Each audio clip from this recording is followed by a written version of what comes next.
Bom, boa tarde a todos, boa tarde a todas. É um prazer muito grande para mim estar aqui mediando essa sessão. Hoje, o nosso seminário tem como título o uso da inteligência artificial na educação, ampliando o acesso ou automatizando a desigualdade.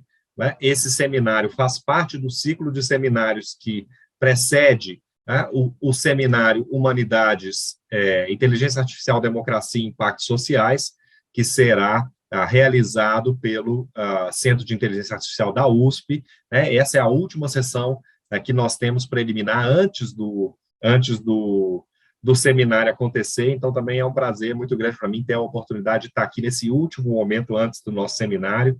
E hoje nós temos uma sessão muito provocativa. Antes de eu fazer a apresentação, a devida apresentação da nossa apresentadora e do nosso apresentador, dos nossos convidados, eu gostaria de dar breves recados, né? O primeiro referente ao seminário, sobre o qual eu já falei, né? O segundo é a respeito da dinâmica do seminário, né? Nós vamos ter as duas exposições primeiro, e depois, e durante as exposições, né? Quem tiver perguntas para encaminhar para a Gisele, para Luiz, pode fazê-lo pelo e-mail, e o e-mail é iearesponde, tudo junto, iearesponde@usp.br. Durante as apresentações e durante o debate, vocês podem encaminhar perguntas para esse e-mail que eu vou ler para a nossa convidada, para o nosso convidado, as perguntas encaminhadas pela nossa audiência. Né?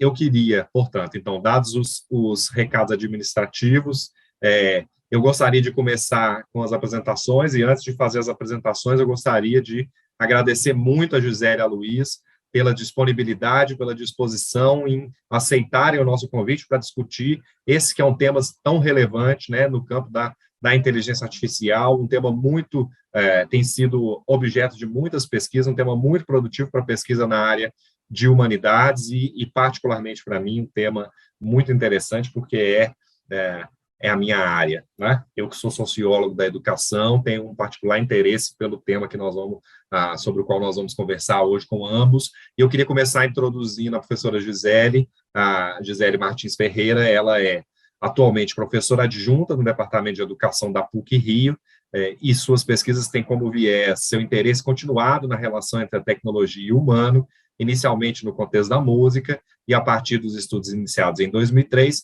na educação. Desde então, tem se dedicado a pesquisar temáticas na interface da educação e da tecnologia a partir de abordagens crítico-discursivas. E o professor Luiz Junqueira é sócio fundador da Letros, uma startup que desenvolve metodologia tecnológica com base em PLN, processamento de linguagem natural, para desenvolvimento da linguagem escrita aplicada à educação de crianças e jovens do ensino fundamental e médio. É formado em letras pela Unicamp, professor de língua portuguesa e empreendedor, concebeu o projeto Primeiro Livro, voltado para estimular a autoria dos estudantes. E atuou em escolas e em projetos de educação social. Mais uma vez, muito obrigado pela participação de vocês. Estou absolutamente curioso, muito animado para a discussão, para a conversa que nós vamos ter aqui hoje. É um tema muito estimulante, eu imagino que não só para mim, mas para a plateia também. Então, eu começo passando a palavra para a professora Gisele. Gisele, muito obrigado. Eu que te agradeço, Murilo. Boa tarde a todos que estão aí assistindo. Luiz, já nos falamos um pouquinho, é um prazer te conhecer. Eu estou bem interessada logo de acabar a minha parte para ouvir você e depois a gente conversar mais. Eu vou fazer um compartilhamento aqui de tela, porque a gente passa tanto tempo na frente, né? Chegou? Estamos vendo sim, Gisele. Beleza. Então, a gente passa tanto tempo na frente dessas telinhas, com esses quadradinhos e essas cabeças, para não ficar assim tão tedioso, né? Bom, então, o Murilo me pediu para falar um pouco, dar uma noção, assim, uma ideia geral dessa coisa que a gente está chamando de estudos críticos da educação e tecnologia, né? Como se fosse um campo emergente, digamos.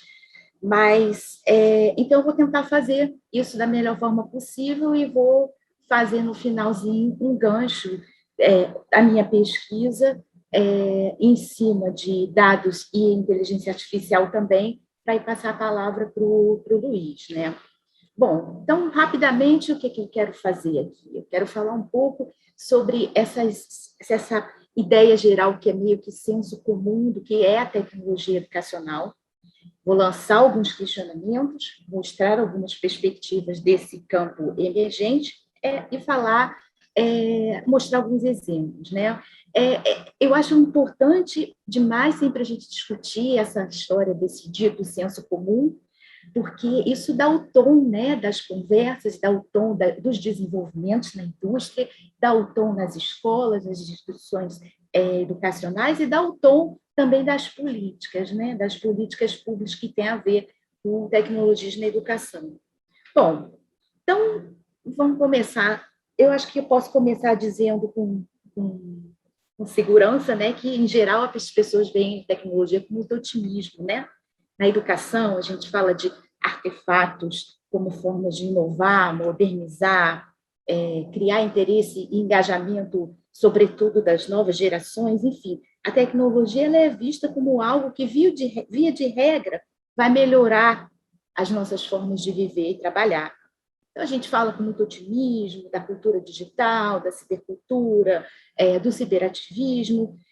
Ótimo, mas, com frequência, a gente tende a ignorar a origem dessas coisas, né? A origem dessas ideias e, em particular, as possíveis ramificações que a carga que elas trazem, a carga histórica, na verdade, que elas trazem,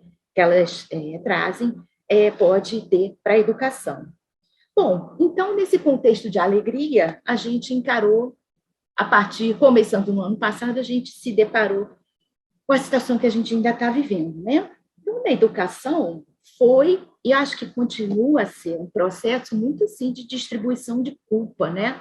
É o distanciamento social que criou problemas para a educação, a falta de domínio, né? Domínio entre aspas, assim, né? Na minha cabeça sempre tem aspas, ou fluência que os professores têm das tecnologias digitais, ou talvez tenha se culpado os alunos, enfim, não tem bastante culpa para se dividir.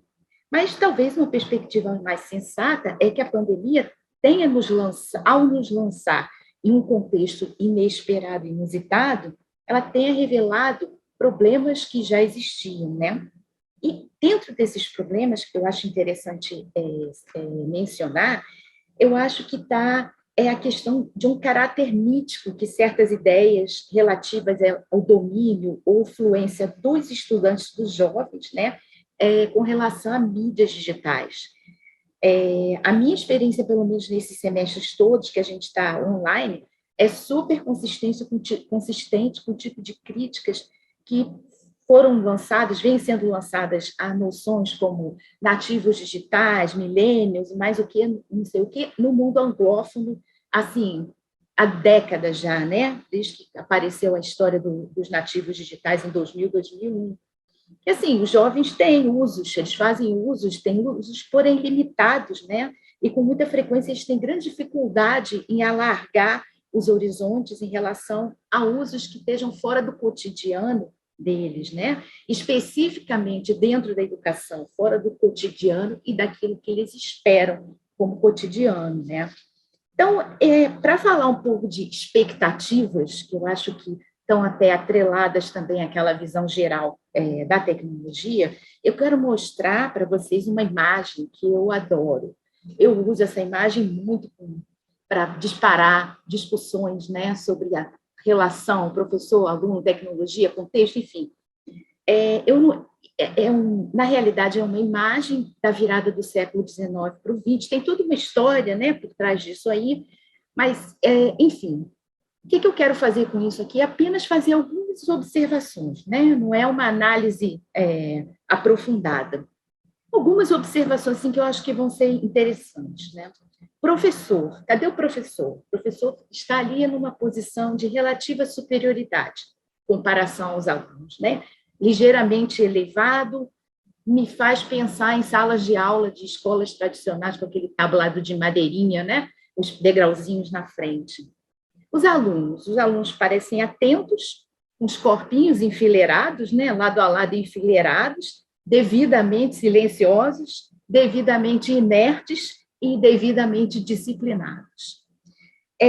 O professor e os alunos não se olham, não parece que tem nenhuma interação direta, né? Não tem diálogo. E, assim, do ponto de vista da composição da imagem, é uma sala de aula virada para o mundo, né? Que, de certa forma, ela está aberta à inspeção, à vigilância e a controles externos, né? Aprendizagem é um outro aspecto interessante, né? A aprendizagem parece ser uma coisa que tem a ver com a cabeça deles, né? Os corpinhos lá devidamente posicionados, e aprendizagem sugere-se como algo relativo à cabeça, e, em particular, de interesse para a gente, é que tem um maquinário, né, que se interpõe entre o professor e os alunos. Tem uma forma de transmissão de conhecimento representado nos livros ali, que o professor alimenta dentro desse maquinário, que tem um papel mediador e mais. Ele parece ter também um papel didatizador, né? Outras coisas assim, que também eu acho interessantes, mas que não são exatamente o que a gente vai falar hoje, mas é interessante ver que tem marcadores sociais de desigualdade, né? A gente colocando essa imagem em contexto, virada do século Europa, esse rapazinho de calça comprida, ele é da classe trabalhadora e os outros claramente não são, né? Com as calcinhas curtas. Uma outra coisa também interessante, não dá para a gente saber se tem meninas nessa sala, né? Não sabemos. Bom, de forma geral, essa foi uma leitura muito tosca, vocês me perdoem, essa imagem é maravilhosa, ela merece muito mais, mas a gente não tem tempo. Mas, de forma geral, a imagem ela funciona para mim como uma metáfora visual de uma forma bastante comum de pensar a educação, que é reduzir a educação ao ensino, que significa a transmissão de conteúdo, né? É uma forma otimizada da analogia da tipografia de Khomeini, né? Aquela ideia de que o aluno é a folha em branco e o professor, a voz do professor é a tinta que vai escrever o conhecimento sobre essa folha em branco, né? Quer dizer, essas são analogia, talvez uma metáfora visual, se vocês concordarem com a minha leitura, e um tanto de outras metáforas que constroem o processo de ensino-aprendizagem como uma forma de preenchimento do aluno. Bom, em suma, a imagem ela dá forma, né, a concepções específicas de educação, de ensino, de ensinar, de aprendizagem, de aprender, do papel docente, do que é ser professor, do papel do docente, o que ser aluno. E, obviamente, como eu falei na figura dos livros, a gente tem aí uma concepção de conhecimento e uma concepção do papel da tecnologia no cenário, né, da educação. Tem gente que acha que vê muitas semelhanças entre essa visão, né, que é de um futuro do passado, com o nosso presente e, inclusive, com visões de futuro também dessa nossa atualidade. Bom, mas vamos pegar, então, a história do conhecimento, né? Que ali naquela imagem, o conhecimento seria o conteúdo. É alguma coisa que... Conteúdo é aquilo que está ou pode ser contido, armazenado, encaixotado, empacotado. Os livros podem ser empacotados, mas os livros também podem ser vistos como pacotes de conhecimento, como o livro didático, né? Que ensina conteúdos do currículo. Então, a grande oferta de recursos de todos os tipos que a gente tem agora na internet é alguma coisa que tem desafiado a noção de que o professor é o detentor do conhecimento, né? Aquele professor uma visão mais tradicional. Então, nesse sentido, o conhecimento já era uma coisa que estava inserida em um sistema de valoração baseado na ideia de propriedade. Daqui a força, eu creio, da crítica de Paulo Freire, na discussão que ele faz da metáfora da educação bancária. Bom, dizem algumas pessoas que a relevância do professor está ameaçada por essa disponibilidade de conhecimento, né, em termos de conteúdo, e que esse conhecimento pode vir em formatos e suportes bem mais interessantes do que o texto impresso, ou até mesmo a cabeça falante das aulas gravadas, que, aliás, os alunos agora assistem em velocidade dobrada, e isso eu acho que vai ter consequências, né? Vai ter decorrências cognitivas, a gente vai ver. Bom, então essa história do conteúdo é uma metáfora muito profícua, né, que ela permite reduzir a discussão da educação a coisas, né, e oculta questões que tenham a ver com o conhecimento, natureza do conhecimento é natureza da construção do conhecimento, né? Bom, como a gente está imerso em um contexto de mercantilização da educação, a questão, então, como é que a gente empacota e entrega esse conteúdo da forma mais eficiente e econômica possível? Isso pode parecer uma pergunta esquisita para o professor que está no chão da sala de aula, mas é uma questão que foi posta e respondida por engenheiros e cientistas da computação na indústria da tecnologia educacional. E uma das respostas foram os objetos de aprendizagem, que eu vou comentar um pouquinho. Mas o que eu queria destacar agora, com relação a isso, é que o processo de objetificação do conhecimento ele tem caminhado junto com o processo de subjetivação dos objetos técnicos. E é precisamente por esse motivo que a gente precisa, para começar a ventilar o que possa ser uma abordagem, uma perspectiva crítica, é rever as nossas concepções de tecnologia. Bom, essa imagem, ela encapsula assim, alguns dos aspectos que eu acho que são centrais à perspectiva hegemônica da tecnologia que sustenta aquela visão mais cor-de-rosa que eu mencionei no início, né? Então, um aspecto é esse da neutralidade. É a ideia que não importa de onde vem o objeto, o que importa é o que eu faço com ele, né? É aquela velha história que armas não matam pessoas, pessoas matam pessoas. Bom, também é uma visão de objetos como forma de otimizar tarefas, de tornar as coisas mais rápidas, mais ágeis, mais eficientes, né? Então, é uma lógica de otimização, de aumento de eficiência, que se relaciona também com questões econômicas, financeiras, e, de uma forma talvez menos óbvia, com questões de poder, né? É também uma visão da que a tecnologia vai resolver os nossos problemas, né? É uma crença quase religiosa na tecnologia, que já foi belamente criticada por alguns autores da filosofia da tecnologia, né? E, fundamentalmente, a gente está olhando para um conceito que é pensado dentro de uma visão de mundo matematizável, né? Coisas do mundo podem ser representadas, sobretudo, na forma de dados numéricos, que não é uma tendência, não é uma idiosincrasia do momento que a gente está vivendo de Big Data. Na verdade, é uma tendência centenária, e que talvez o que a gente está vivendo agora seja, eu não sei, a epítome, né, dessa forma de pensar a existência. Bom, a questão é que questionar a neutralidade, questionar essa visão hegemônica da tecnologia, se traduz em um enorme desafio pedagógico, e essa imagem mostra para vocês assim, alguns dos recursos que eu tento usar quando eu quero disparar discussões dessa natureza, né, na minha prática docente, né? E um dos problemas é porque fala-se muito em ferramentas, né? O discurso das ferramentas, eles são insidiosos, eles são sedutores, eles são extremamente comuns, né? É claro que, como o Armandinho está mostrando no quadrinho de um lado, a gente pode pegar objetos que são feitos para uma coisa e usar para outra. Quer dizer, sempre existe espaço para manobra para subverter os propósitos de um artefato. Mas esses propósitos, eles também são limitados, e eles não são limitados só pela nossa imaginação, a nossa criatividade, eles são limitados também pela própria materialidade do objeto, né? Nessa materialidade está inscrita a história de desenvolvimento do objeto, está inscrito um monte de coisas que tem a ver com o contexto de produção do objeto, né? Então, assim, nos discursos sobre tecnologias na educação, qualquer coisa é uma ferramenta, né? Os slides PowerPoint são uma ferramenta, Excel é uma ferramenta, a internet é uma ferramenta, enfim.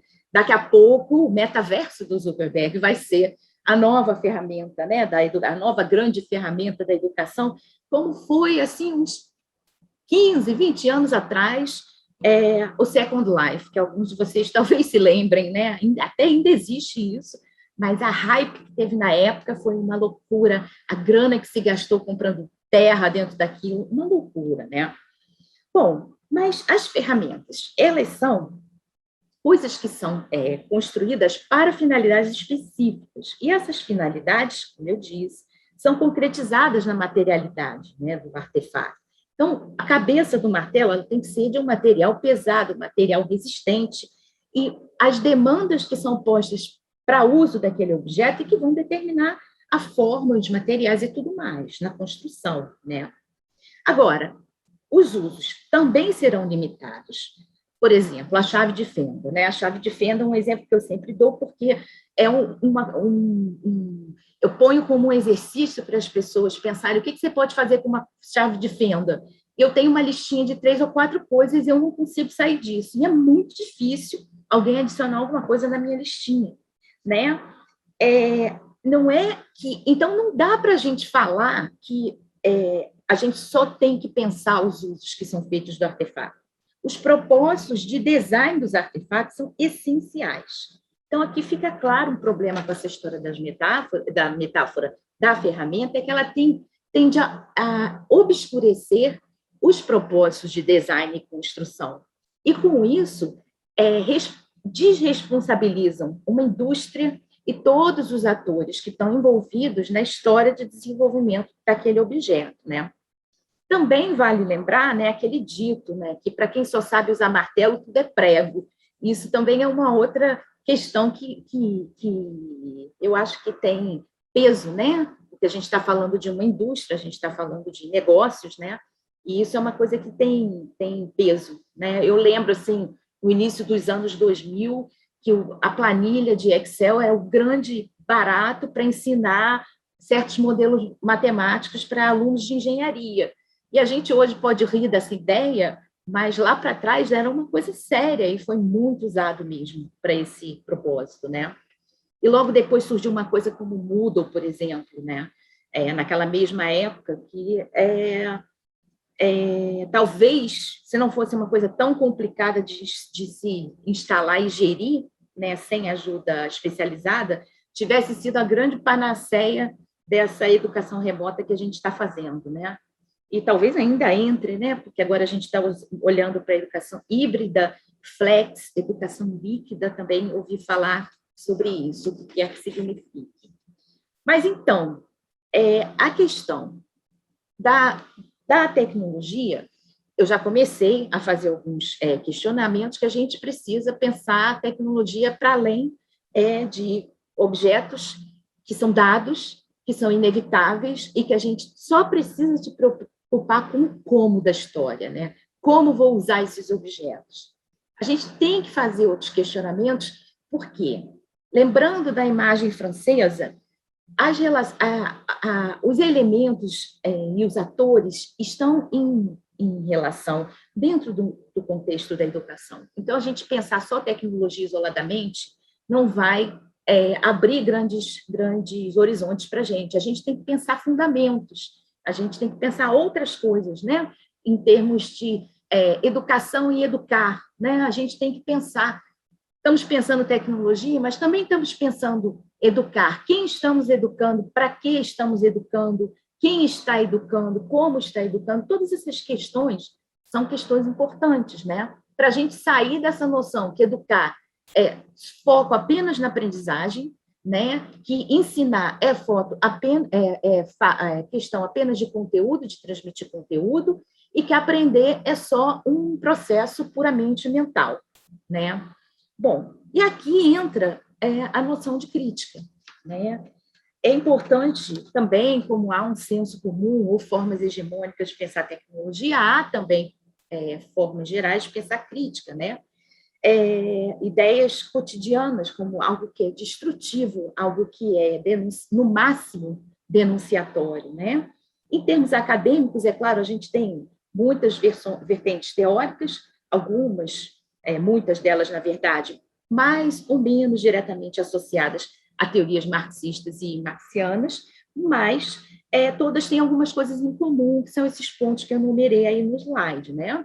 Que é busca de relações, de compreender, né? Para melhor descrever e melhor explicar as coisas que se observa no mundo, o enquadramento e o reenquadramento de problemas Isso é super importante, porque a gente tem herdado na educação que o problema é o que fazer com os artefatos, mas a gente não pensa coisas como que decorrentes desses artefatos, que novos problemas esses artefatos podem gerar, né? Numa linha de que o artefato vai resolver um determinado problema, ele pode gerar outro, né? Tem muitos questionamentos que a gente pode fazer nessa linha que levam a gente, talvez, a totalmente reenquadrar o problema e pensar de uma forma totalmente diferente. E, por fim, claro, a geração de ideias para ações que venham a criar transformação, como eu gosto de pensar, movimento. Então, de forma geral, trata-se de buscar bases para compreender melhor as condições materiais específicas de contextos específicos da educação. Então, os estudos críticos de educação e tecnologia, eles são eminentemente empíricos, eles são produzidos e pensados a partir de dados de diversas naturezas, desde dados discursivos, qualitativos, inclusive dados numéricos, inclusive conjuntos de Big Data também. Uma coisa que é importante é que esses estudos, né, desse teor, eles precisam dialogar com questionamentos das áreas tradicionais do campo da educação. Né? Eu vou dar um exemplo já, que eu vou falar dos objetos de aprendizagem. A gente precisa desse diálogo, como precisa um diálogo com perspectivas teóricas de outros campos, né, que contribuam lentes e eixos teóricos para a gente enxergar as coisas no mundo de uma forma menos formatada, né? Que, infelizmente, é o que a gente tem muito. Então, as abordagens críticas à tecnologia educacional, ou esses estudos críticos, sempre focalizam os contextos específicos em sua materialidade, sua história, suas práticas e suas ideologias, ou discursos, ou algum outro conceito relacionado, dependendo da vertente teórica, né? Bom, eu falei que eu ia falar um pouquinho dos objetos de aprendizagem como um exemplo, né?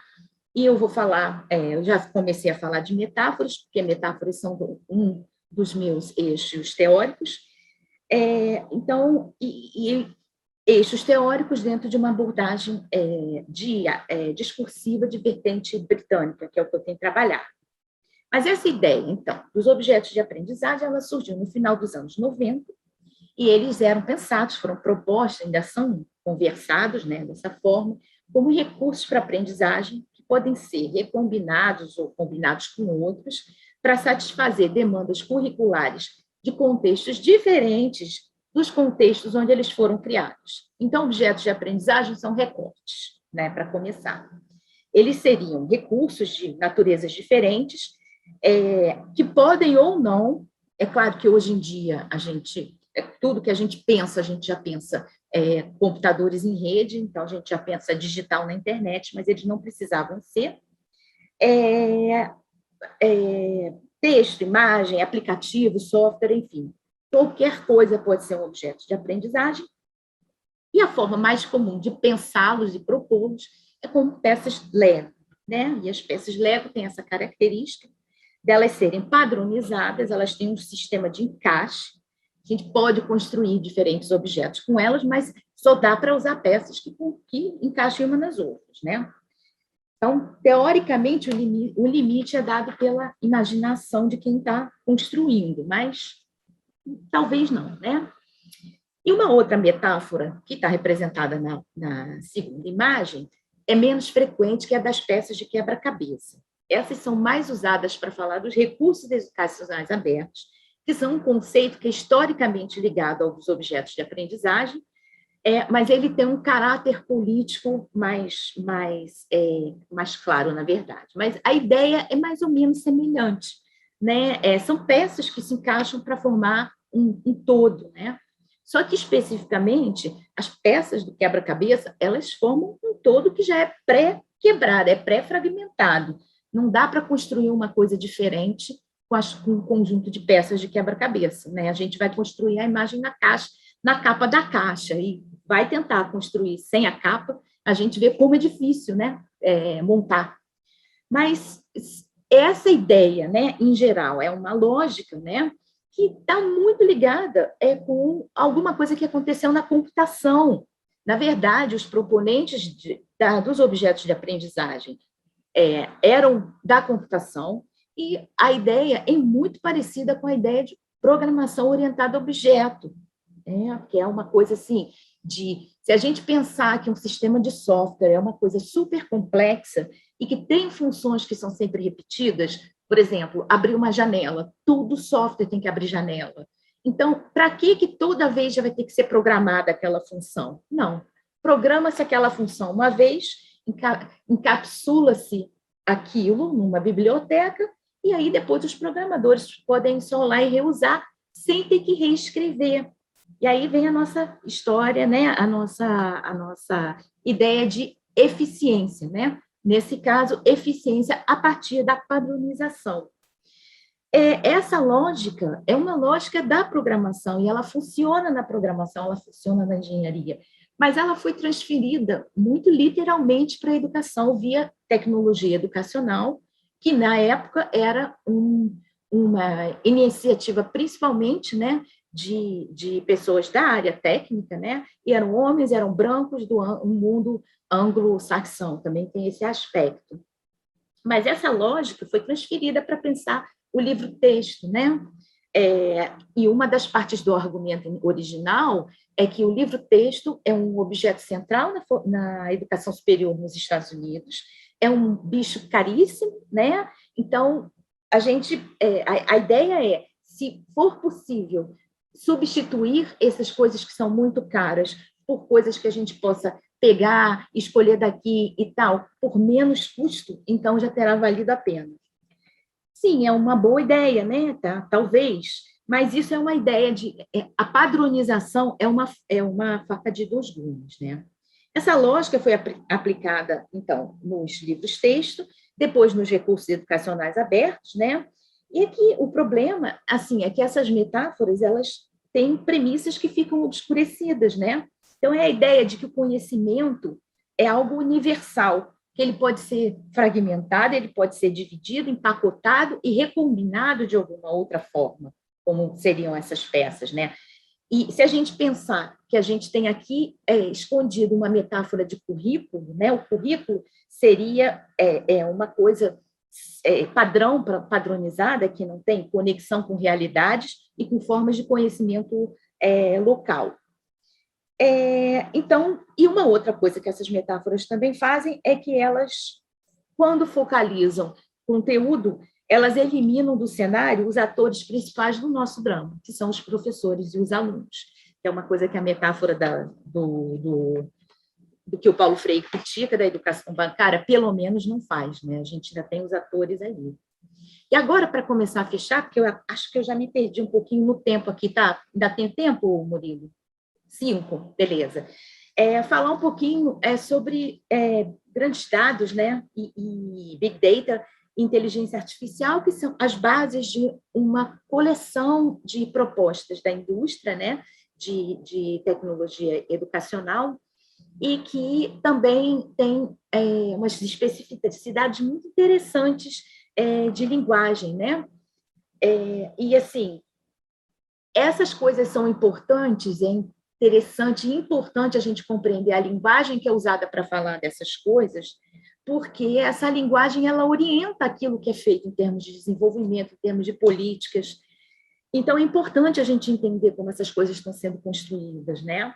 E no caso de Big Data, uma pesquisa que já está finalizada, que foi uma pesquisa em cima de um corpo de dados que a gente tirou de materiais de promoção e marketing de sistemas que usam Big Data e inteligência artificial, sistemas de tecnologias educacionais, né, que usam essas coisas, né? A gente fez uma análise, eu e meu grupo fizemos uma análise metafórica e a gente achou três metáforas centrais que são usadas para falar sobre essas coisas, né?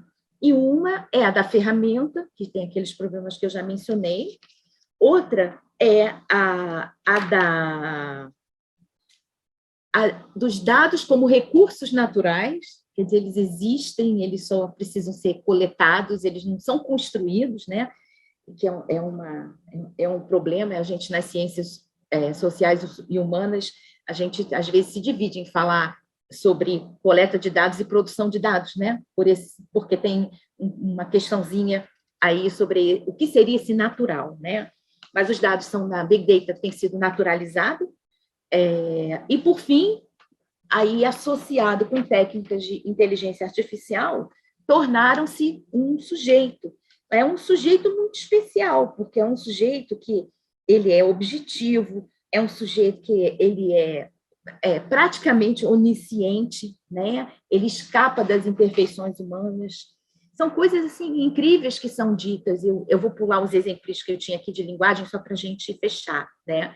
São coisas incríveis que são ditas, né? E que um pouquinho de cuidado com o uso, as escolhas lexicais, em particular as metáforas, a gente enxerga uma visão de mundo interessante, né? Uma visão de mundo matematizada, que eu falei antes, é uma visão de mundo no qual o ser humano, a consciência, a mente é o cérebro, está no cérebro, né? Isso aí é a base de um monte de coisas das ciências cognitivas e da ficção científica e da ideia da singularidade, que as pessoas estão com muito medo, enfim, tudo isso baseado em metáforas. Com relação a essas que a gente identificou, elas são todas traduzidas do inglês, como tantas outras da indústria da tecnologia digital, desde a década de 80, né? Então, assim, a gente contextualizando esses usos de linguagem, as nossas preocupações se voltam para os efeitos, né, as decorrências disso, nos processos de fundo dessas importações, né, os efeitos disso na educação. Tem a globalização das cadeias de produção de tecnologias, a emergência de novas formas de colonialismo a partir dessa coleta de dados locais, né? Assim, na pandemia, eu tenho uma aluna que está pesquisando a expansão das 5 grandes empresas, né? As GAFAM ou GAFAM, né? Google, Amazon e tal, e é uma tendência que já vinha acontecendo e que realmente ela decolou durante a pandemia. E é incrível como é um mundo bastante obscuro, né? Assim, principalmente na educação, nas redes públicas, é muito difícil a gente achar informação sobre custo disso, de alguma forma, questões assim de proteção de dados, né? Enfim, são muitas questões que tem aí, e a gente está achando muito pouco evidência, né, de como isso está sendo pensado. Bom, então, para fechar aqui, para não estourar o tempo, eu queria só assim, destacar alguns pontos desse campo em crescimento, né, dos estudos críticos, que eles questionam concepções, porque concepções estão diretamente ligadas a ações e a desenvolvimentos, né? É uma relação, é uma visão sociolinguística da linguagem, linguagem e ação social. Os enraizamentos que são históricos, que a gente não pode esquecer, eu dei o exemplo dos objetos de aprendizagem, tem toda uma ligação, inclusive dá para a gente seguir atores específicos, pessoas específicas que migraram de uma área para outra, e também isso não só dentro da indústria, mas com relação à história do pensamento, de fato, né? Porque essa ideia do mundo matematizável é muito mais velha do que a própria engenharia. Atores e redes, a gente prestar atenção aos atores envolvidos e as redes nas quais circulam e se dão, né, são conduzidos exercícios de poder, práticas e linguagens, né, que tem a ver com tudo isso em contextos específicos, e também questionam questões. Estudos críticos, às vezes, questionam questões, né, inclusive, em particular, essa questão de que a gente tem que pensar o que vamos fazer com esses objetos, a gente, professor, né? E como vamos fazer, como vou usar aplicativos, tablets, não sei o quê, na prática docente, e talvez as questões mais importantes não sejam essas, né? Quem tiver interessado, por fim, para fechar, eu deixo aqui o endereço do meu site, onde tem uma coleção boa de recomendações de leituras, algumas resenhas, vídeos, todo tipo de recursos relacionados a essa abordagem, né, essa forma de pensar a tecnologia educacional. Muito obrigada, agradeço de novo ao Murilo pelo convite. Vou fechar aqui. Muito obrigado, Gisele. Muito obrigado por ter aceito o nosso convite. Eu vou passando rapidamente a palavra para o professor Luiz Junqueira. Professor, é prazer tê-lo aqui conosco. Luiz, muito obrigado também por ter aceito o nosso convite. A palavra é toda sua.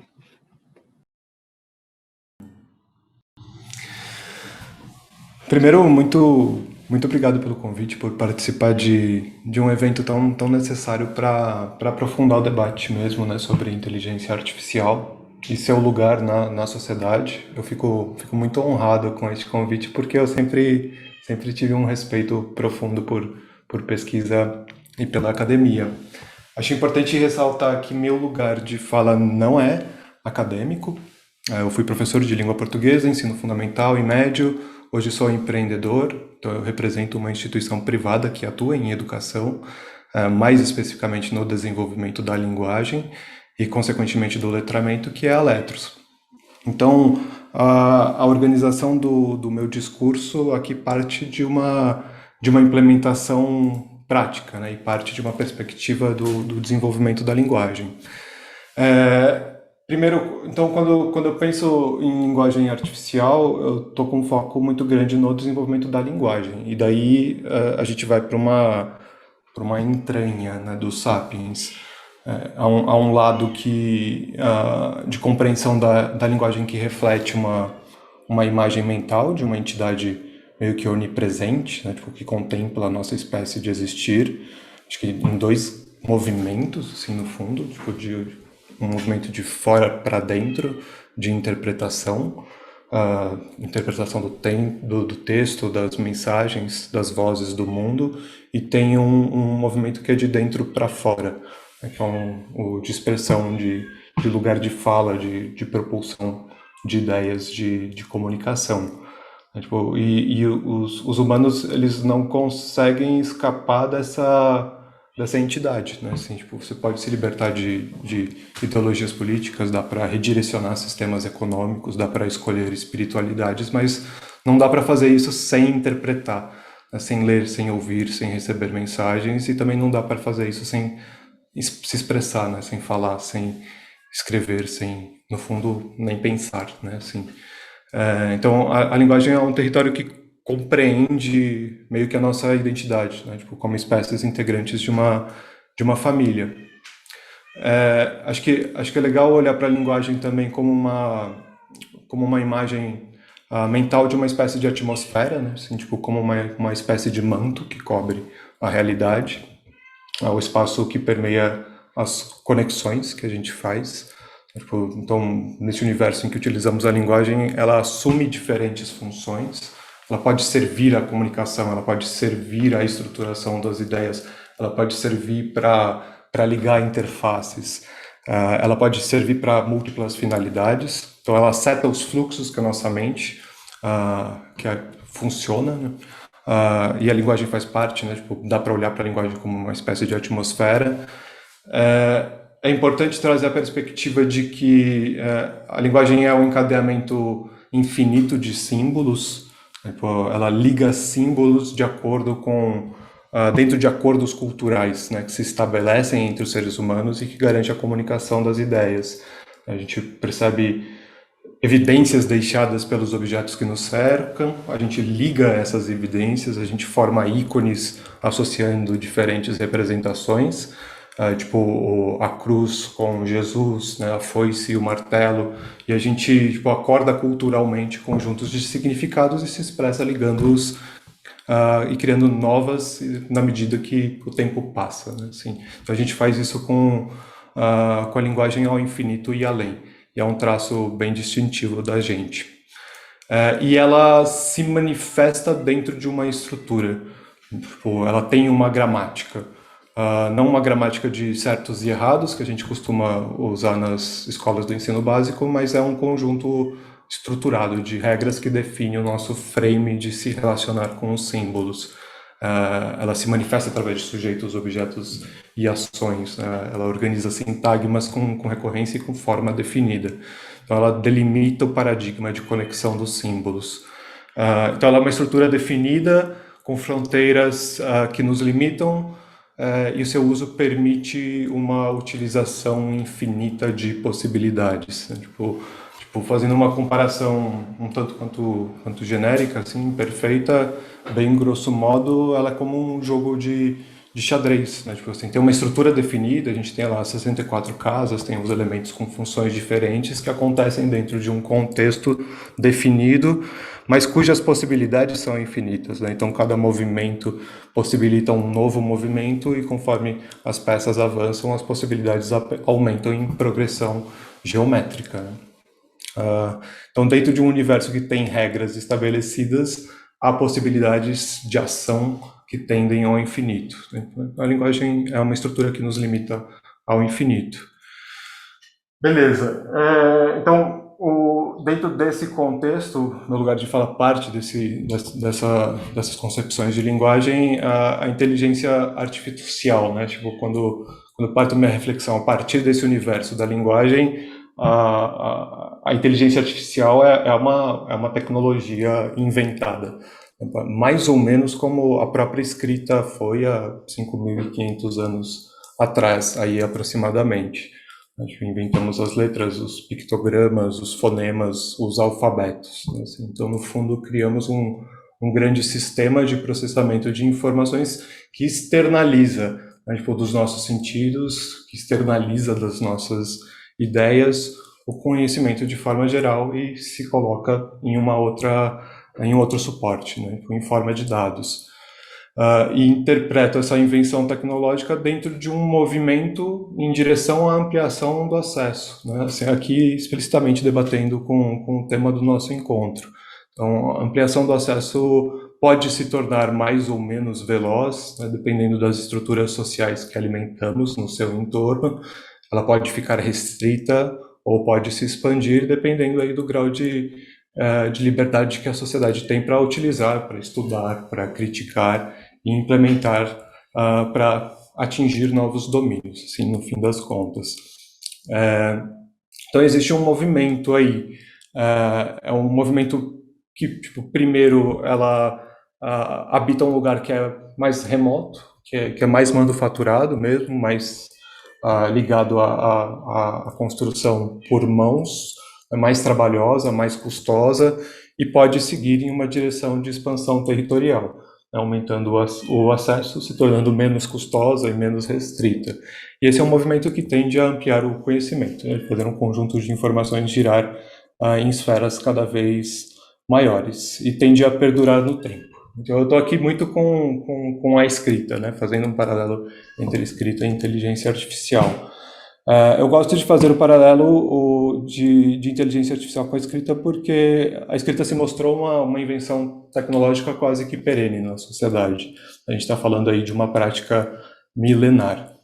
Ela é um recurso que se expandiu no tempo e no espaço e deixou estruturas de acesso cada vez menos custosas, cada vez menos manufaturadas, com a implementação de outros recursos, né? São como os livros, como os PDFs, como as estruturas que facilitam o seu acesso, como bibliotecas, as próprias escolas, livrarias, né? Tipo, dentro de frames variados, com áudios, com vídeos, e que tendem a se espalhar no nosso mundo, né? Tipo, então, lógico que ela coloca um frame de novas regras no sistema, né, como a própria inteligência artificial também coloca, e é claro que ela atua dentro de uma estrutura que tem fronteiras e tem limites também. Ela está sob uma lente.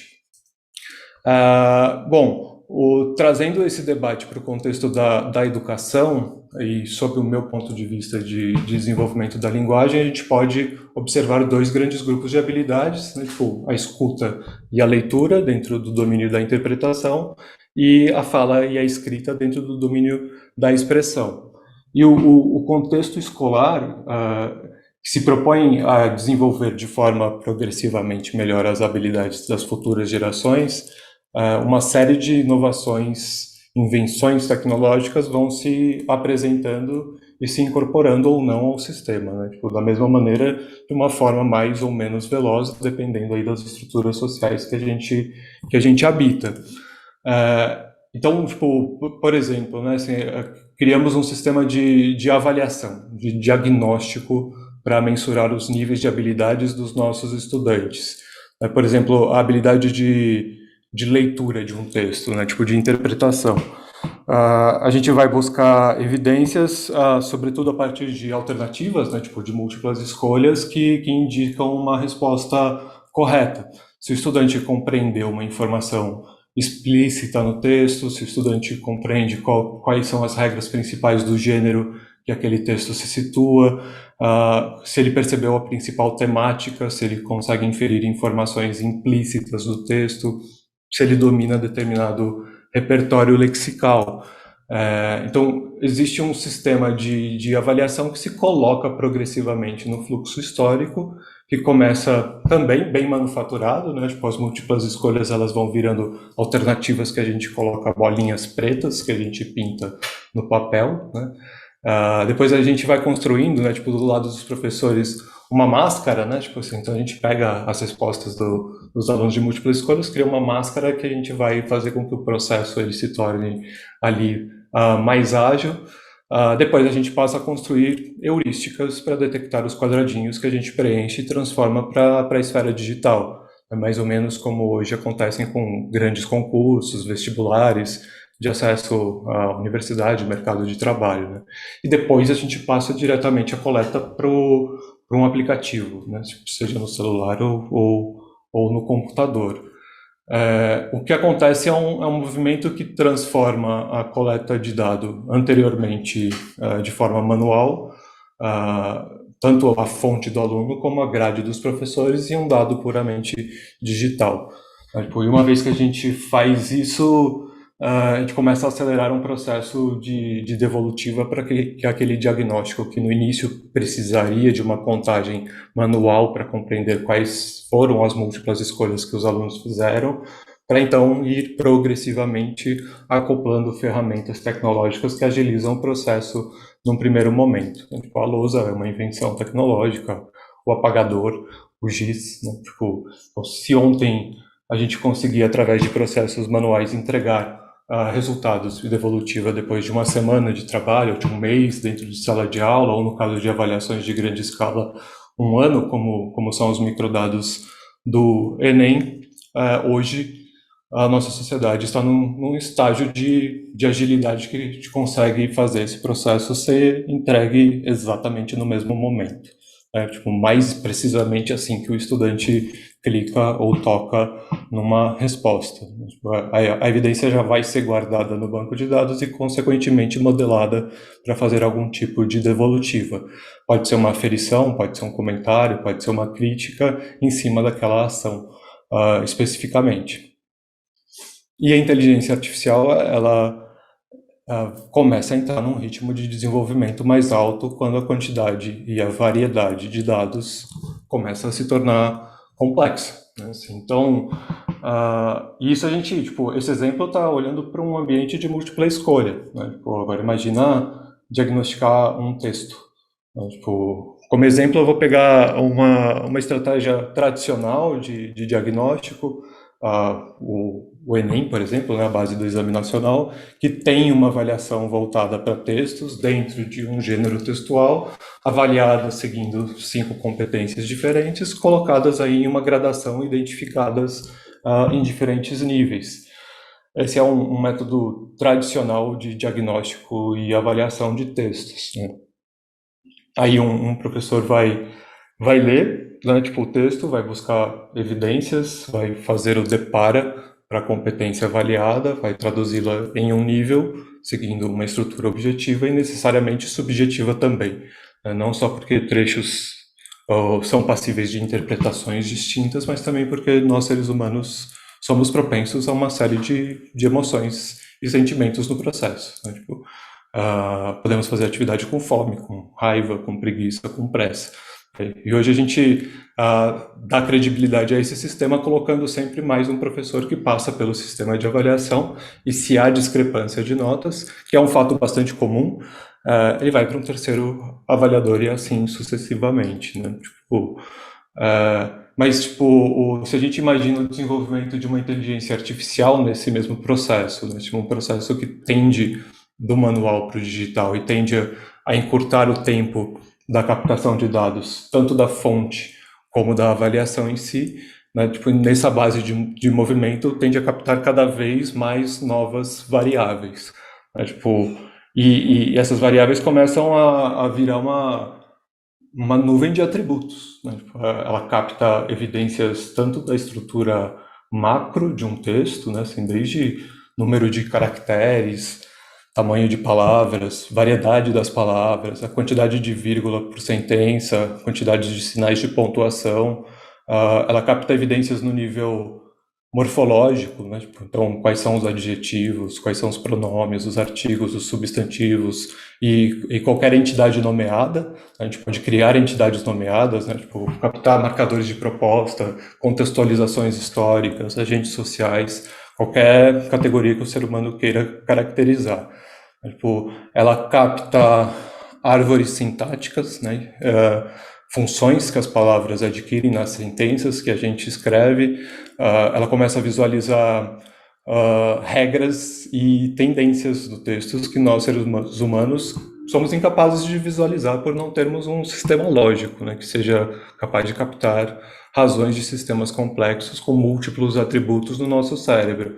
Então, a inteligência artificial caminha de forma progressiva no seu tempo nessa direção, né? Então, é possível visualizar como que a IA pode entrar num sistema de diagnóstico de textos, né? Tipo, partindo de pressupostos acordados e que trarão insumos para serem estudados, criticados, debatidos e implementados. Isso eu estou falando dentro de um sistema de diagnóstico de avaliação, como exemplo. Agora, ela necessariamente também caminha na direção formativa.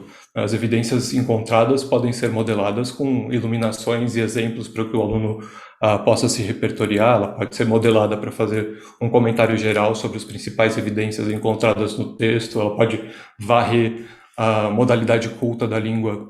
Tipo, ela pode comparar o repertório da coletânea com o repertório do texto escrito pelos estudantes. Ela pode identificar traços de gênero textual. Ela pode identificar o universo temático, né? Tipo, e pode progressivamente se desenvolver ainda mais para captar cada vez mais padrões e modelar na direção de compreender perfis de comportamento e aprendizagem a partir de uma evidência textual. A gente fez uma experiência prática que eu acho que é legal de mencionar, para simbolizar esse movimento de inteligência artificial em direção à ampliação do acesso, junto uma parceria com o J-PAL.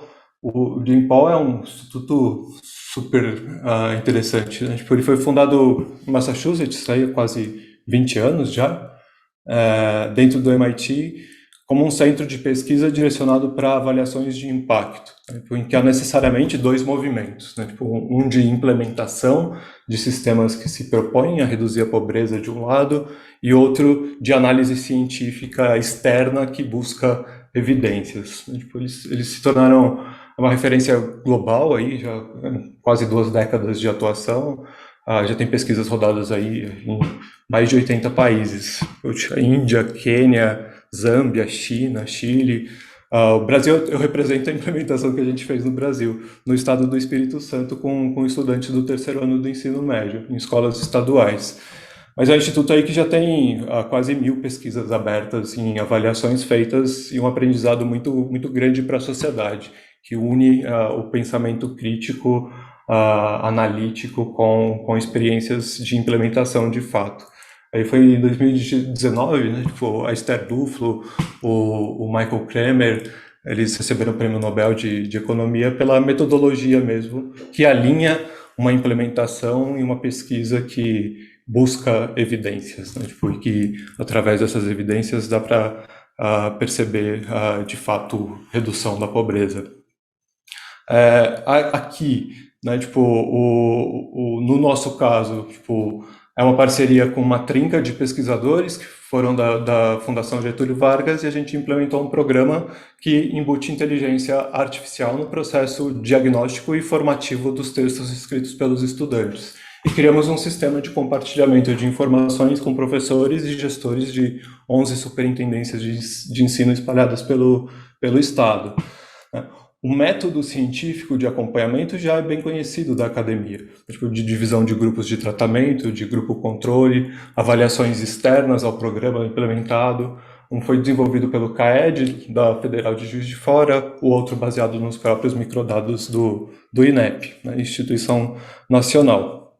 Então, havia um grupo de escolas que não participava do programa, que é um grupo controle, mas que representa o status quo do sistema, de alguma forma. Um grupo de escolas que era acompanhado por um sistema de escrita acompanhando por devolutivas feitas de forma tradicional, envolvendo seres humanos, e um terceiro grupo também de escola que era acompanhado por um sistema de devolutivas modelados por heurísticas e inteligência artificial. E essa estrutura que envolve uma parceria estratégica, né, tipo, entre um lado de implementação prática, acompanhado de um estudo crítico, me parece essencial assim, para visualizar a evolução da inteligência artificial dentro da nossa sociedade, sob a perspectiva de buscar evidências concretas de redução da pobreza e de diminuição da desigualdade. Eu não vou entrar em detalhes aqui, mas posso e quero muito aprofundar esses estudos em novos contextos. Né? Tipo, foi através dessa parceria que a gente conseguiu descobrir uma série de evidências. Assim, tipo, primeiro, um grupo de evidências que a implementação desse programa educacional aumentou o número de engajamento de alunos em direção aos seus professores. Mais textos foram escritos, mais textos foram debatidos dentro de sala de aula, alunos escreveram mais, receberam mais comentários, receberam mais devolutivas dentro de um sistema motivado pela inteligência artificial. Segundo que o programa a efetividade do programa não aumenta embutindo as devolutivas humanas. Né? Os dois grupos de tratamento performam melhor do que as condições das escolas em condições normais de temperatura e pressão. Né? Tipo, isso partindo da perspectiva de implementação de política pública pode ser feito de maneira menos custosa mesmo e que tipo, as pontas elas se conectam de forma mais articulada, né? Tipo, de alunos com professores, de professores com diretores, gestores de superintendências e com a própria Secretaria da Educação. Os dados são modelados para que esse acesso possa acontecer de forma mais significativa. O que significa que construir um programa modelado por inteligência artificial possibilita mais práticas, né? Tipo, é assombroso quão poucos estudantes escrevem na escola, né? Possibilitam acesso a devolutivas mais abundantes, mais diversas, entregues em um tempo mais curto, né? Tipo, isso possibilita que os professores possam utilizar seu tempo para ações mais estratégicas, né? Tipo, é só imaginar que a gente dentro de sala de aula tem 5 turmas de 30 alunos, a gente está levando 150 textos para casa, que a gente vai analisar, vai corrigir, vai dar nota no final de semana e nas nossas janelas possíveis, e a gente está levando 40 horas de trabalho a mais. Tipo, a inteligência artificial ajuda nesse sistema, né? Ela está atuando em função dos seres humanos. Isso pensando nos professores, né? Tipo, pensando nas superintendências espalhadas nas regiões, tipo, elas podem acompanhar os níveis de engajamento de suas escolas também em tempo real, né? Isso possibilita que a tecnologia possa ganhar território efetivo baseado em um acompanhamento efetivo de dados complexos modelados por uma inteligência que é capaz de analisá-los e comunicá-los. Né? Tipo, terceiro, em busca de evidências, assim, tipo, alinhar um pensamento crítico acadêmico, científico em busca de evidências, junto com uma implementação de inteligência artificial, a gente já descobre muitas coisas, né? Assim, então, desigualdade de rendimento entre estudantes de escolas estaduais e privadas é muito mais gritante na escrita do que nas múltiplas escolhas.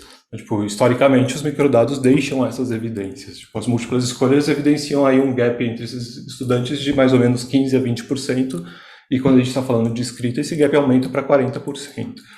Isso significa que há métricas anotadas e registradas para servir de base de análise de estudos. Então, e por último, a gente sabe que a implementação desse programa nos 2 grupos de tratamento efetivamente reduziu a desigualdade de rendimento dentro desse escopo de métricas. Isso se torna literal, né? Dá para ver exatamente esse movimento acontecendo, dá para ver como esse movimento acontece, quebrado por competências, dá para analisar buscando grupos por recortes de gênero, por recortes raciais, por renda familiar. Esses dados são analisáveis, né? A implementação ganha uma riqueza de informações que é essencial para que se coloque dentro de uma perspectiva histórica de ampliação de acesso e redução da desigualdade.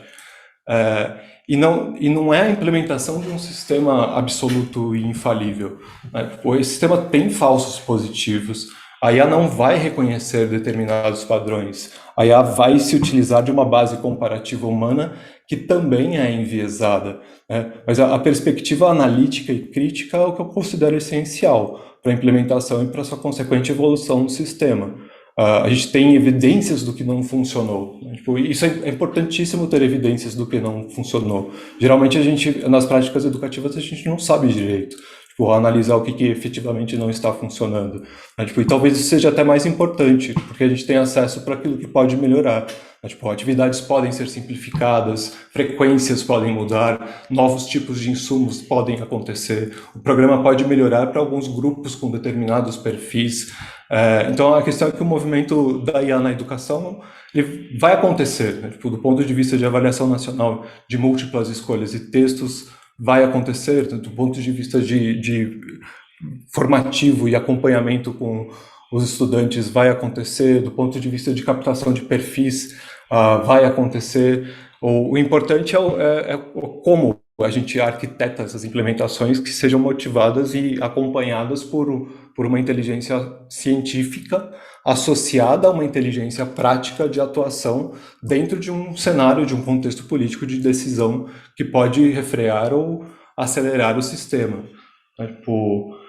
Eu gostaria muito, muito mesmo de agradecer o convite, de poder trazer o ponto de vista de quem está do lado prático de implementação, dentro de um fórum qualificado de estudo e pesquisa. Eu acho louvável a longevidade e maturidade do Instituto de Estudos Avançados. Eu tenho altas expectativas com a formação do Centro de Inteligência Artificial recém-criado da USP.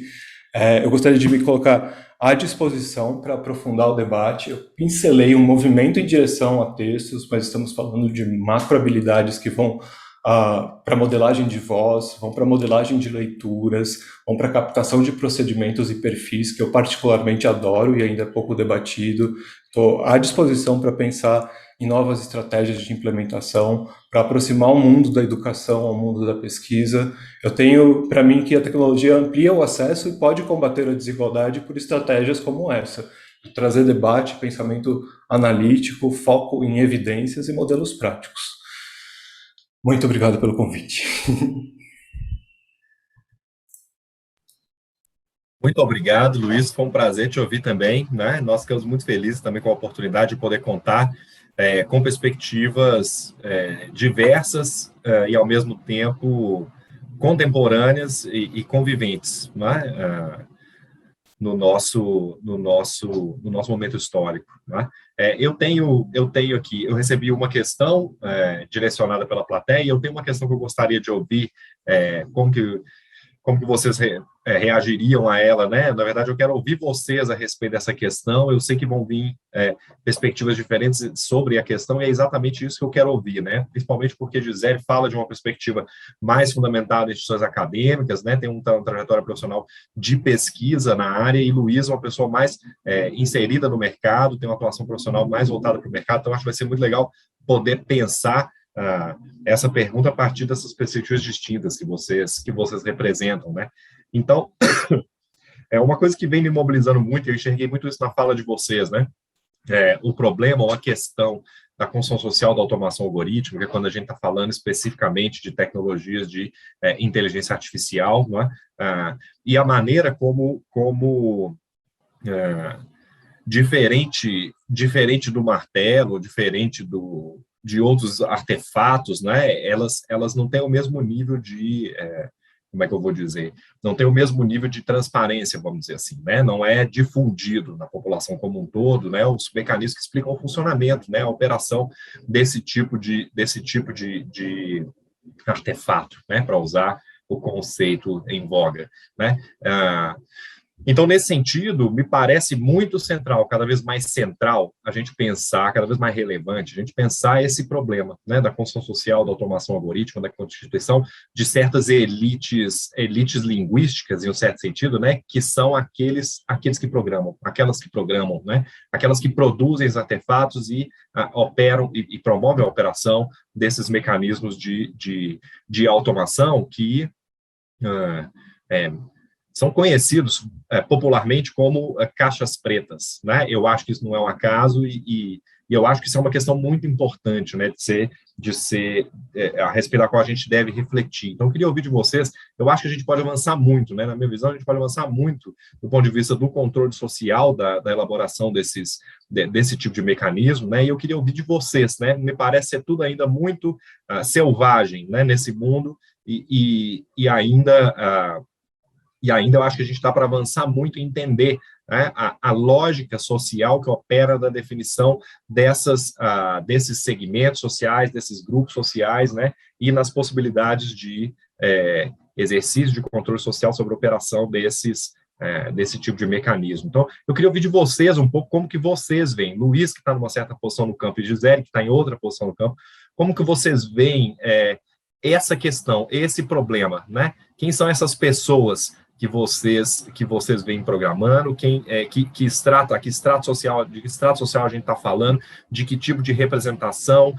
simbólica sobre o mundo, uma pergunta super geral, assim, né? Sobre o mundo vocês entendem, pode estar embutida. Eu fiquei com isso na cabeça numa hora que Luiz falou, né? Na fala de Luiz, em que ele vira para a gente e diz assim: há um conjunto de pressupostos acordados, né? Há sempre um conjunto de pressupostos acordados, né? Para a elaboração de mecanismos de automação, né? Na verdade, eu quero ouvir de vocês como vocês veem a lógica social da constituição desses grupos de acordos, né? E a maneira com que esses grupos de acordos estão mais ou menos sujeitos, como que vocês veem, né? Ao exercício de controle social. Essa é uma pergunta feita por mim. Tem várias outras, mas eu vou abrir para algumas considerações da plateia. Nós temos a participação do professor Valdemar Setzer. Ele faz um comentário a partir da fala de Gisele. Eu vou abrir também para a Gisele poder comentar, e Luiz também, se sentir à vontade também, seria muito legal te ouvir, Luiz. O professor Valdemar diz o seguinte: nenhuma tecnologia é neutra, né? Eu estou olhando para outra tela, por isso eu estou virando para vocês à medida que eu leio na outra tela, tá? Nenhuma tecnologia é neutra. Se você pegar um martelo, a imagem que lhe vem é de martelar e não de usar para fazer carinho. Se você pegar um travesseiro, a imagem vai ser de repouso, de calma. Aqui em São Paulo, praticamente todos os motociclistas comportam-se como motoqueiros, arriscando-se. Isso é consequência da velocidade, a agilidade da máquina e a produção de adrenalina. Da mesma maneira, computadores não são neutros. Forçam um pensamento formal simbólico, algoritmo, em qualquer uso. Isso é péssimo para crianças. Gisele, veja de Heidegger, não sei se Gisele conhece essa obra em particular, The Question Concerning Technology, onde ele diz que a pira influência da tecnologia é induzir a mentalidade que ela é neutra. Nós temos uma pergunta, professor Valdemar, tem mais uma colocação, vou guardar ela junto com as minhas segundas, né, para uma segunda rodada, viu, professor? Mas nós temos também uma colocação do meu colega de departamento, meu parceiro de pesquisa, professor Álvaro Comim, né, ele queria, em primeiro lugar, agradecer Gisele e Luiz pelas apresentações muito interessantes, e pergunta para ambos: entre as promessas que acompanham a aplicação de IA no ensino, está de que as pessoas poderão ter uma educação sob medida, personalizada, por oposição a uma educação massificada. Como educadores, como vocês veem essa possibilidade? Com isso, eu fecho esse primeiro conjunto, abro para as respostas de vocês e a gente retorna com uma segunda rodada. Muito obrigado ao professor Valdemar e ao professor Álvaro Comim pelas perguntas também. E quem mais tiver interesse em encaminhar perguntas, como vocês podem ver, eu estou reproduzindo ipsis literis as perguntas e colocações das pessoas, então podem confiar, encaminhem o e-mail para o iaresponde@usp.br, nós vamos ter o maior prazer de direcionar as perguntas para a nossa convidada e para o nosso convidado. Então, agora, com vocês. Eu não sei quem vai primeiro. Você vai Gisele primeiro, Luiz primeiro? Pode, Gisele. Você abriu antes o microfone. Vai lá. Era para perguntar para o Luiz se ele preferia primeiro. Mas posso? Eu também posso. Olha, são perguntas muito grandes e muito difíceis, mas eu acho que eu preciso fazer uma observação assim que talvez seja pertinente a todos os comentários. É a questão das especificidades, né? Às vezes a gente tem a gente quer falar no abstrato, a gente quer falar sobre a inteligência artificial, sobre a tecnologia, sobre não sei o quê, e às vezes não dá para a gente falar nesses termos, a gente precisa de exemplos tangíveis para trabalhar, exemplos de sistemas específicos em uso, em contextos específicos, para a gente poder entender melhor, né? Porque, assim, com relação a sistemas de inteligência artificial, parece que os problemas aparecem quando eles fazem bobagem, né? Quando alguém é preso porque foi detectado por um sistema e não era aquela pessoa, porque o sistema tem ali um viés meio, né, enviesado de alguma forma. Então, assim, no máximo a gente vai acabar com essas coisas que escapam, né? Se a gente não tiver especificidades. E aí, pensando em especificidades, eu acho muito interessante pensar que o desafio técnico, o desafio para os técnicos, para quem está desenvolvendo os sistemas, ele é maravilhoso, eu compreendo. Hoje eu podia estar desenvolvendo inteligência artificial se eu não tivesse mudado a minha vida no início dos anos 90, quando aquilo que aconteceu nos 60 voltou, a gente tinha o computador pessoal, o PC, e deu para começar a gente a fazer programação, programar redes neurais em casa. Então, eu compreendo como é fascinante o desafio técnico em si.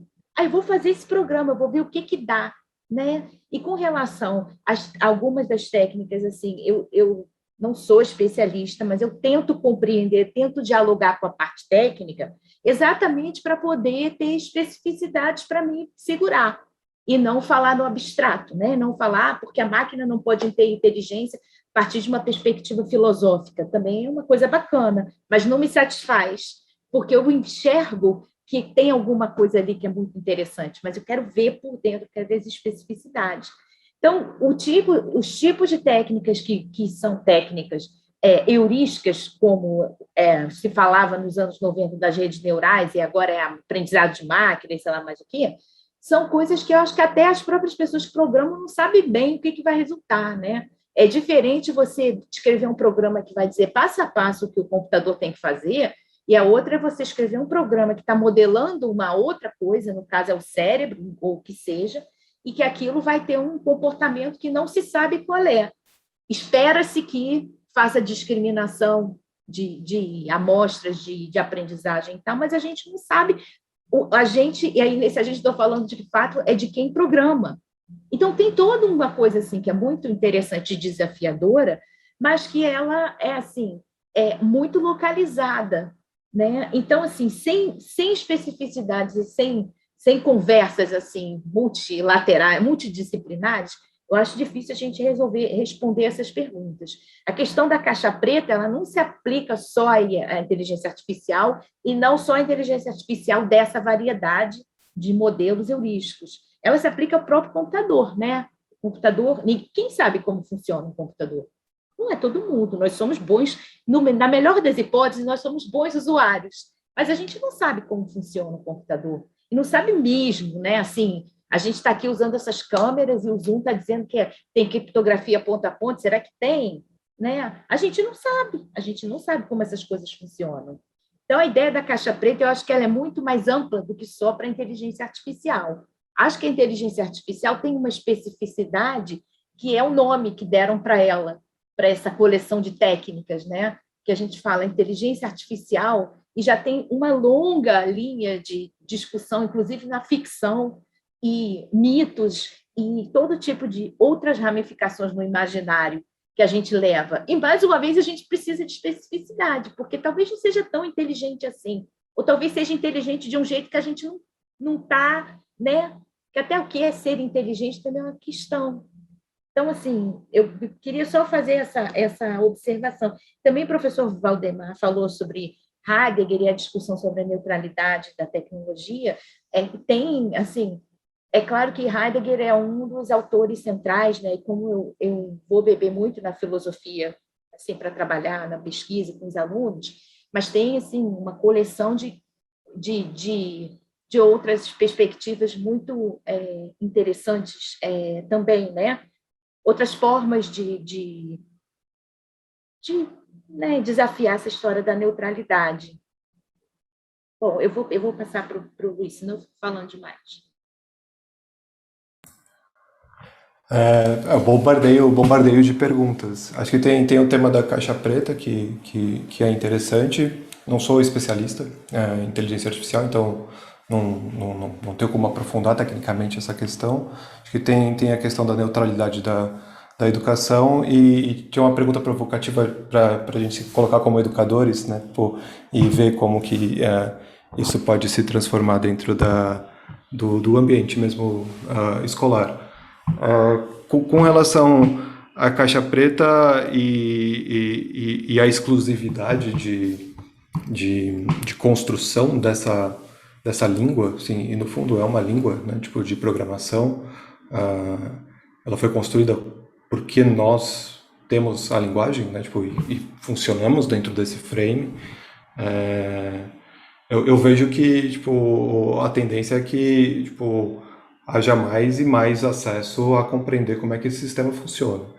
Então, eu vejo aplicações de inteligência artificial e aprendizagem de máquina que se tornam cada vez mais amplos no acesso mesmo, né? Tipo, a ponto de a gente poder, com o tempo, brincar em casa com essas ferramentas e com acesso às informações que tendem a se tornar também mais expansivas e mais baratas, né? Tipo, a gente consegue ir dentro de uma biblioteca pública, acessar a internet que é custeada pela biblioteca, acessar vídeos, textos, artigos a respeito de como funciona uma inteligência artificial, mais especificamente uma rede neural, tipo, em diversas línguas, né? Tipo, e a gente pode traduzir essas diversas línguas com ferramentas que estão acessíveis também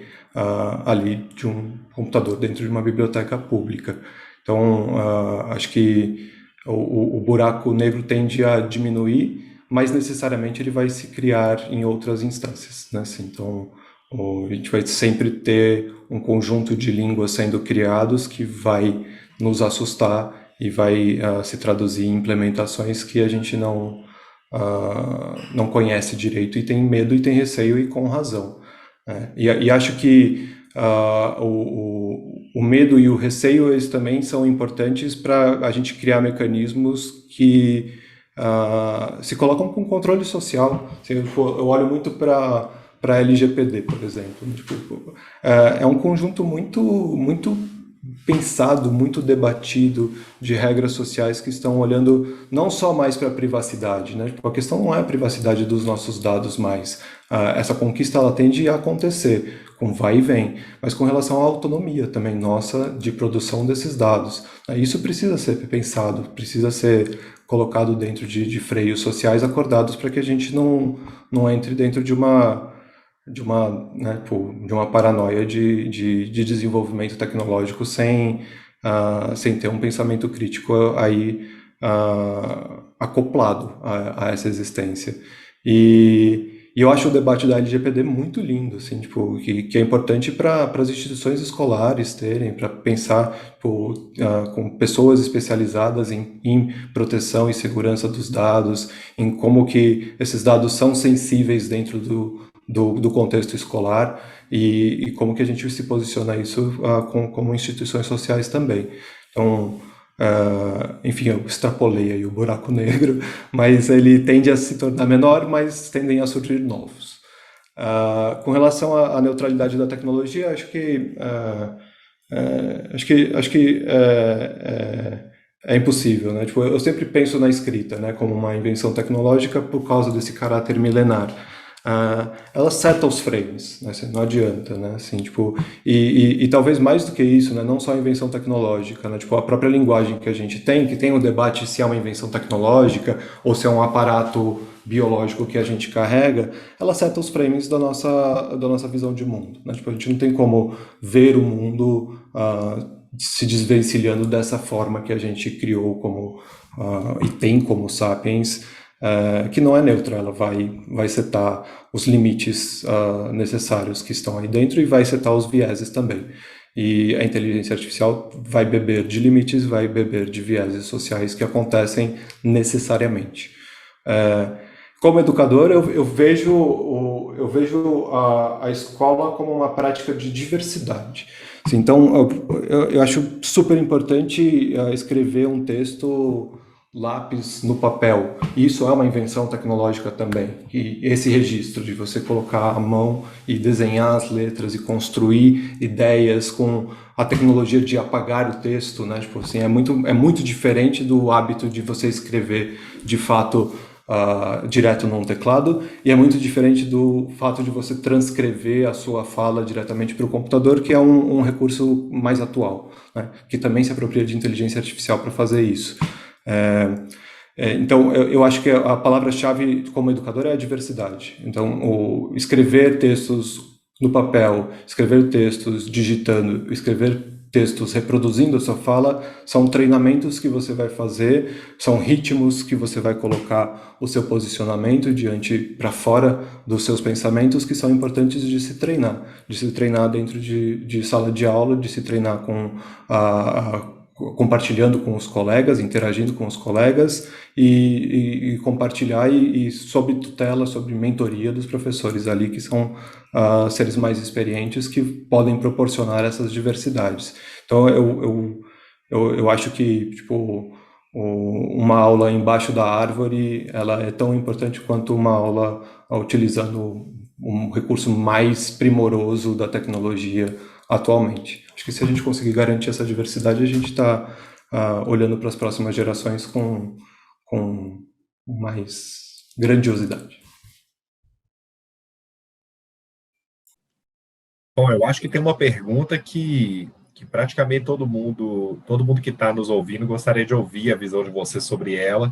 E eu vou aproveitar e insistir um pouco na pergunta do professor Álvaro, que é algo que me interessa também, né? É como é que vocês veem a coisa do ensino personalizado. Então, por um lado, gostaria de ouvir vocês um pouco sobre isso, mas, ao mesmo tempo, gostaria de ouvir vocês, e talvez vocês possam conversar, falar um pouco sobre ambas as coisas ao mesmo tempo, né? Mas eu queria ouvir de vocês como vocês veem a perspectiva de incorporação de instrumentos de inteligência artificial, de mecanismos de inteligência artificial na educação pública no Brasil. A gente sabe muito bem que 85% das nossas crianças estão em escolas públicas, a gente sabe muito bem o conjunto de desigualdades que caracteriza o sistema de educação público no Brasil, né? Desigualdades que se referem também, as desigualdades são muito anteriores às escolas, né? Carregam as escolas como tsunamis, né? Vamos dizer assim. Mas como é que vocês veem, realisticamente, a possibilidade de implementação desse tipo de tecnologia em escolas públicas no Brasil? E nós temos uma última pergunta, e com isso eu fecho essa segunda questão. Nós temos uma última pergunta que nos foi encaminhada pela Florariza, nossa colega de centro e de grupo de estudos, não é? E que encaminhou a pergunta para ambos. Fala-se muito sobre a relação entre inteligência artificial e aprendizagem, mas como vocês veem a relação entre inteligência artificial e o trabalho do professor e da professora? Quais os pontos importantes a serem observados na visão de vocês?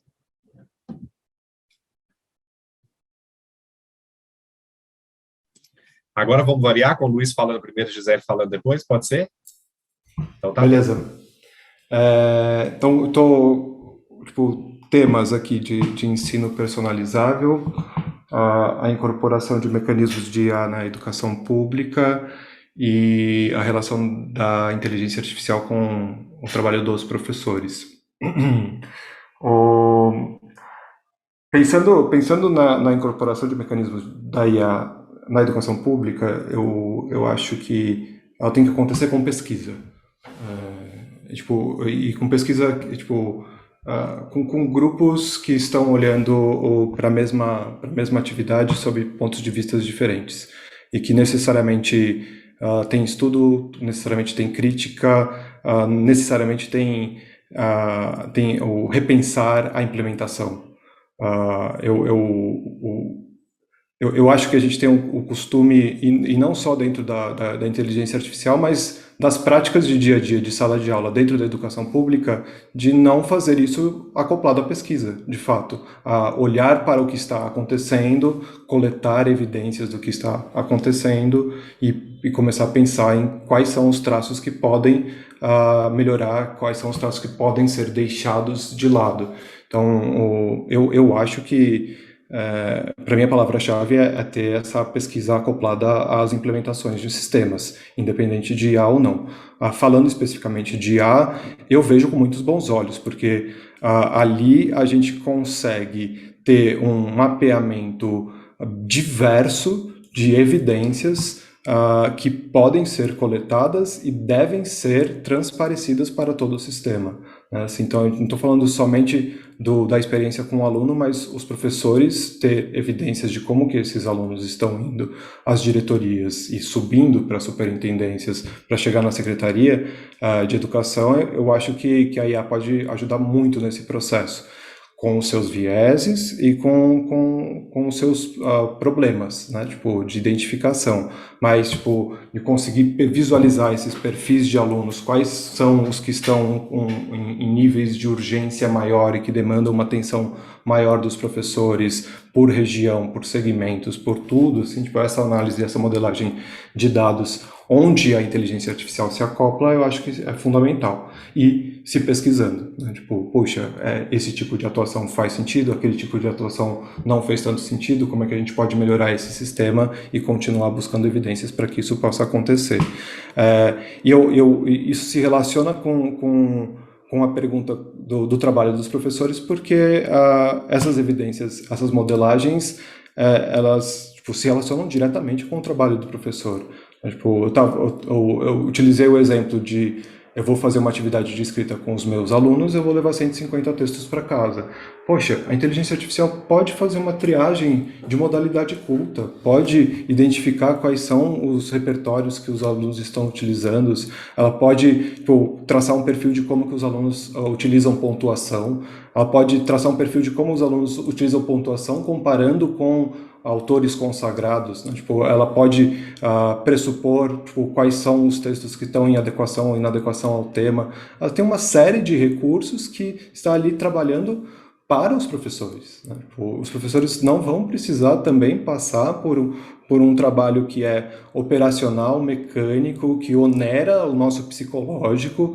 A gente vai fazer esses trabalhos fora de um ambiente remunerado e reconhecido, que a inteligência artificial pode estar ali ajudando muito o nosso trabalho como professor, né? Tipo, mas, repito, é importante que a gente faça isso dentro de uma perspectiva de análise crítica, porque senão a gente vai começar a pensar em automatizar no absoluto e de que isso vai ser assim para sempre. Não, pode melhorar, vai melhorar, e recursos tecnológicos eles vão surgir em direção a isso.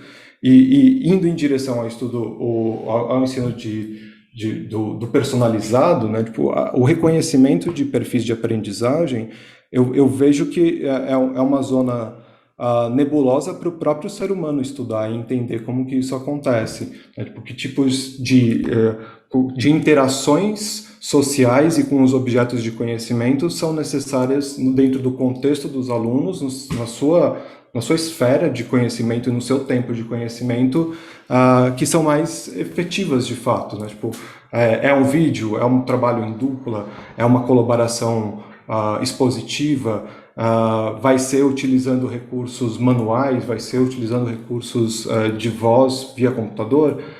Eu vejo a inteligência artificial sendo capaz de começar a compreender esses perfis e, a partir dessa compreensão desses perfis, de fazer proposições de caminhos possíveis que possam ajudar os alunos a desbravar e a retirar muros que se apresentam dentro do seu universo. Então, eu vejo essa perspectiva personalizada com uma IA aprendendo como que isso funciona, com caixas pretas dentro desse movimento, com vieses e com falsos positivos, mas que vão nos ajudar a compreender mais e melhor o perfil de cada estudante.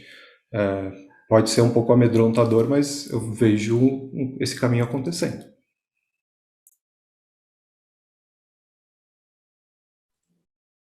vou, então, começar falando exatamente da personalização, pegando o gancho do Luiz. De novo, né, o que eu tenho é o problema das especificidades, porque eu me pergunto o que é isso, o que é isso na prática, né? É muito difícil a gente conseguir campos empíricos dentro de empresas desenvolvedoras de sistemas e tal, onde a gente possa ver como as coisas funcionam, né? O que acontece de fato. E eu só consigo pensar em 2 exemplos que eu conheço de estudos empíricos, foram 2 etnografias que foram feitas dentro de empresas, né?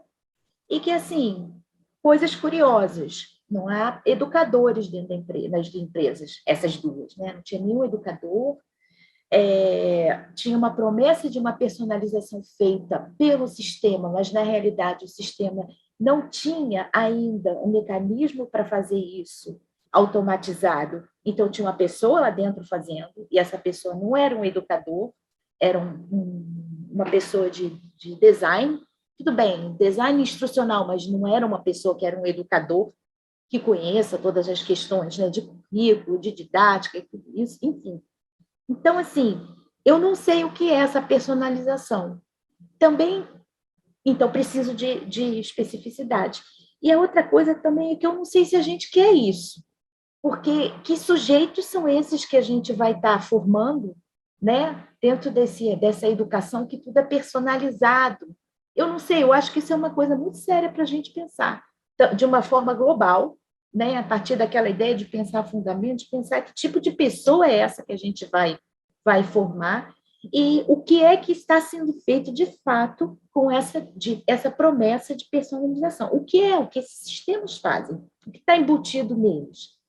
O que tem ou que não tenha os mecanismos as caixas pretas de inteligência artificial, ou que seja alguma outra técnica que esteja implementando escolhas, essas escolhas são postas lá por pessoas, né? É aquela pergunta que você fez no início, né, Murilo?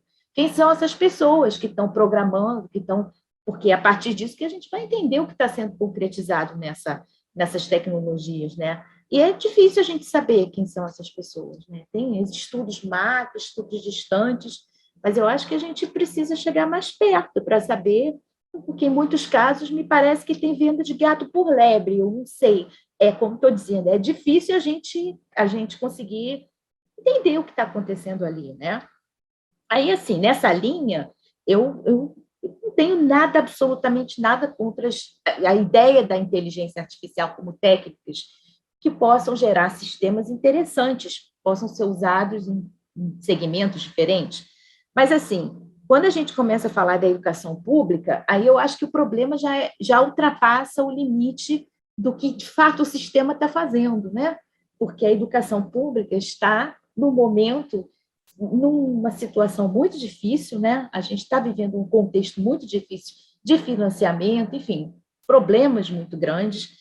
E aí eu fico assim me perguntando, poxa, será que realmente vale o custo-benefício de botar mais tecnologia em vez de botar mais professores, qualificar os professores, ter mais professores com menos alunos, em vez de 30, 15? Olha que boa forma, talvez, de personalizar, né, a relação. A gente, pelo menos da educação, preza essa coisa da relação professor-aluno, né? O diálogo e tal. E aí, por fim, eu vou ligar com aquela última pergunta, que é o impacto, né? Essa metáfora também é uma metáfora interessante, da inteligência artificial e trabalho docente. Bom, a gente tem discussões já aqui, pelo menos 2 décadas, né, sobre diferentes impactos no trabalho docente, de TICs, né, de tecnologias de informação e comunicação, TDICs, tecnologias digitais de informação e comunicação, TD, enfim, os acrônimos e os rótulos variam. Mas existe essa discussão, ela já vem sendo feita, e existe uma preocupação, porque parece existir uma correlação forte entre a inserção mais focada de determinados tipos de artefatos na escola, enfim, em contextos educacionais, e a precarização do trabalho docente, né? Quer dizer, a gente já passa por um mundo mercantilizado, muita patronização em certos universos da educação, né? Grandes conglomerados, por exemplo, de educação superior, que são mega padronizados, e os professores são praticamente Uber, né? Uber para a educação. Um dia está aqui, outro dia está ali, outro dia não está em lugar nenhum, que é muito triste. Então, assim, é precarização de uma forma bem ampla, né? Que algumas pessoas enxergam. Agora, assim, eu enxergo isso também, mas eu acho que quando a gente se aproxima de contextos específicos, a gente se surpreende também, né? Acho que, sim, da minha pesquisa, pelo menos, eu gostaria muito de fazer pesquisas em campos, por exemplo, uma empresa, determinados lugares de desenvolvimento de teste, para poder saber o que de fato acontece ali dentro, né? Que tipo de apropriação as pessoas fazem, as pessoas subvertem, né? Nós somos terríveis nos seres humanos, né? A gente não preza muito fronteiras, né? A gente está sempre subvertendo as coisas e tal, porque no fim, como também Lu estava falando no início, né, sobre linguagem e tecnologia, a gente se separa da tecnologia, se separa da máquina como se houvesse uma linha muito forte e clara, né, separando isto é humano e isto é máquina, isto é tecnologia. Mas talvez seja uma construção mútua, né, desses dois lados aí. Então, essa é uma discussão também dentro da filosofia e dos estudos de mídia. Mas, enfim, eu acho que tem possibilidades, mas não acho que dê para a gente pensar no abstrato inteiramente e com total distância, né? Precisamos de contexto, de especificidades para tornar essas discussões mais tangíveis, né? É o que eu penso, pelo menos. Material empírico a mais nunca é demais, né? Eu acho. Também concordo com Gisele. Eu queria, com isso, aproveitar para fazer uma propaganda do nosso centro e do nosso programa. Nós temos pessoas interessadas em fazer pesquisa, olhando o que acontece na escola, né? com o uso desse tipo de ferramenta, e quem são essas pessoas que programam. Eu acho que tem um conjunto de questões de natureza sociológica que tem caminhado de uma forma cada vez mais sólida rumo a uma tematização mais sistemática. Eu acho que elas são absolutamente centrais, né? Que tipo de hierarquias nós estamos fomentando, né? Que tipo de hierarquias sociais a gente fomenta com a incorporação desses mecanismos e a crescente centralidade, né? Dessas elites produtoras de script, né? Essas elites produtoras de sintaxe. Bom, gente, eu gostaria, com isso eu vou nos encaminhando a nossa sessão para sua finalização. Eu gostaria muitíssimo, né, de agradecer a participação, mais uma vez, a participação do professor Luiz Junqueira, da professora Gisele Martins Ferreira, né, no aceite esse nosso convite para uma tarde que foi uma tarde muito rica e muito instigante, né? Foi um prazer ouvir vocês, foi um prazer receber as perguntas da plateia, e eu espero que a gente tenha diversas outras oportunidades de continuar mantendo esse espaço de diálogo interdisciplinar que foi instituído aqui no Centro de Inteligência Artificial, que eu acho um caminho muito frutífero para a gente refletir de uma forma serena, sistemática e consistente com relação às tecnologias elas próprias e as consequências sociais, né, do seu uso e da sua difusão. Então, mais uma vez, muito obrigado a Gisele, muito obrigado a Luiz. Eu espero que a gente consiga se ver num futuro próximo e que a gente continue fomentando esse espaço importante de debate, de troca de ideias e de reflexão. Muito obrigado. Só para finalizar, não quer demais reforçar, né, dias 13 e 14 de dezembro, o seminário Impactos Sociais da Democracia, Democracia e Tecnologia.